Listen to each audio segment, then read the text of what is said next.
On February 7th, 2026, a 20-year-old kid sat down for an interview with the New York Times. He was on 220 milligrams of testosterone, 25 milligrams of Accutane, human growth hormone, Anavar, melanotan, oral minoxidil, and a GLP-1 receptor agonist called retatrutide that isn't even FDA approved yet. He's been injecting testosterone since he was 14. He admitted on stream that steroids made him permanently infertile by 19. His name is Braden Peters. The internet knows him as Clavicular. The New York Times titled his profile, "Handsome at Any Cost." The Atlantic called him the most recognizable member of the looks maxing movement. He's making over $100,000 a month streaming on Kick. But most of what actually made Clavicular look different had nothing to do with the insane drug stack. And the stuff that does work barely gets talked about because it's not controversial enough to go viral. So here's what actually works, what's Cope, and what will get you closer to Chad without destroying your body by 20.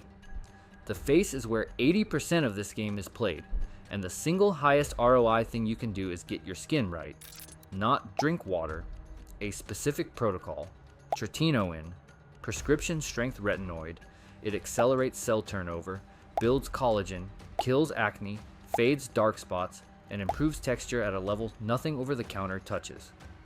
Start at 0.025% strength. Apply at night every other night for the first 2 weeks, then move to nightly. Your skin will purge for month 1. It gets worse before it gets better. By month 3, the difference is dramatic. Pair it with a gentle cleanser, ceramide moisturizer, and SPF 30 every single day. UV damage ages your skin faster than anything else. The whole routine costs $30 to $60 a month and does more for your face than $1,000 of random serums. If tretinoin can't handle your acne, the next step is isotretinoin. Most people know it as Accutane. 6-month course, prescription only, requires blood work because it's rough on your liver. But for severe acne, it's essentially a permanent fix. Next, hair. If you're thinning or receding, get on it now. Prevention at 19 is 100 times easier than regrowth at 30. The protocol: oral or topical minoxidil for growth stimulation, finasteride to block the hormone killing your follicles. Ketoconazole shampoo 2 to 3 times weekly to reduce scalp DHT. And here's a detail most people miss. If topical minoxidil isn't working for you, adding tretinoin to your scalp boosts an enzyme called sulfotransferase that converts minoxidil into its active form. Some guys are non-responders purely because they're low on that enzyme. For eyebrows, minoxidil works the same way. Apply nightly with a Q-tip. Layer Vaseline around the eye area first to keep it from migrating. Noticeably thicker brows within 3 to 4 months. Now body composition. This changes things the most dramatically. Getting to 10 to 15% body fat does more for facial aesthetics than almost anything else because it reveals the bone structure already there. Jawline, cheekbones, hollow cheeks. All hidden under subcutaneous fat until you're lean enough. Here's what matters specifically. Face fat is typically some of the last to go. You need to get genuinely lean, not abs in good lighting. 12% or below for most guys to see real facial definition. Be patient. The compound changing this game is GLP-1 receptor agonists.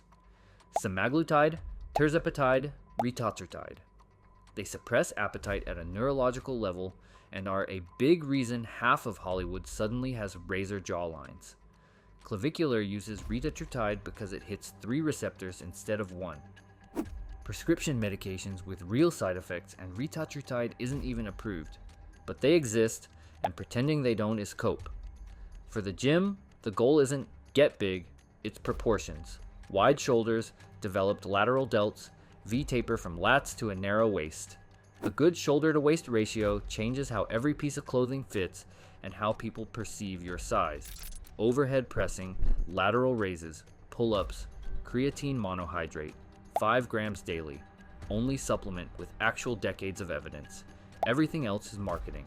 Now, what's Cope and what's real? Mewing. Tongue against the roof of your mouth to restructure your jaw, named after Dr. John Mew, whose son Mike got struck off the British Orthodontic Society for misconduct. Evidence for bone remodeling in adults is basically non-existent. It can reduce a double chin slightly and improve posture. It cannot give you a new mandible. If you're 22 expecting a jawline from tongue posture, that's cope. Bone smashing. Hitting your face with a hammer, zero evidence, can cause nerve damage and permanent swelling. Even the community treats it as a meme now. Don't. Mastic gum builds masseter muscles slightly, maybe a few millimeters of jaw width after months. Not a game changer, but not nothing either. Hard maxing. The procedures that actually move the needle. Rhinoplasty is the highest impact one because your nose disproportionately affects facial harmony. 7 to 15,000 in the US, 3 to 6,000 in Turkey or Korea. Jaw procedures like sliding genioplasty or implants fix a recessed chin or narrow mandible, the only thing that actually fixes it, not mewing. Surgery. Blepharoplasty reduces upper eyelid exposure for the hunter eyes look. Orthodontics or orthognathic surgery can change your entire side profile if your bite or mid-face is off. All legitimate, all expensive, all with real recovery and risk. Here's the part that actually matters though. The looks maxing community gets two things right. Looks matter and pretending they don't is dishonest. And most guys are nowhere near their genetic ceiling. The gap between how you look now and how you could look with optimized skin, hair, body composition, and grooming is bigger than you think. But clavicular is what happens when that goes off the rails. Testosterone at 14, infertile at 19. Caught singing along to a Kanye track called Heil Hitler in a Miami club with Nick Fuentes and Andrew Tate. Called the vice president subhuman because of his side profile. Got expelled, got arrested, got a New York Times profile out of it. And a 2025 survey found over 58% of active looks maxing community members are under 18, with more than half reporting increased anxiety directly tied to their participation. The soft maxing works. Tretinoin, minoxidil, getting lean, grooming. That's real and it'll change how you look. But the moment you're measuring the millimeters between your eyes and rating strangers on a scale from subhuman to terachad, you've stopped improving yourself and started something else entirely. Become the best version of yourself. Just make sure you're still yourself when you get there. Did looks maxing actually help you, or did it send you down the rabbit hole? Drop it below.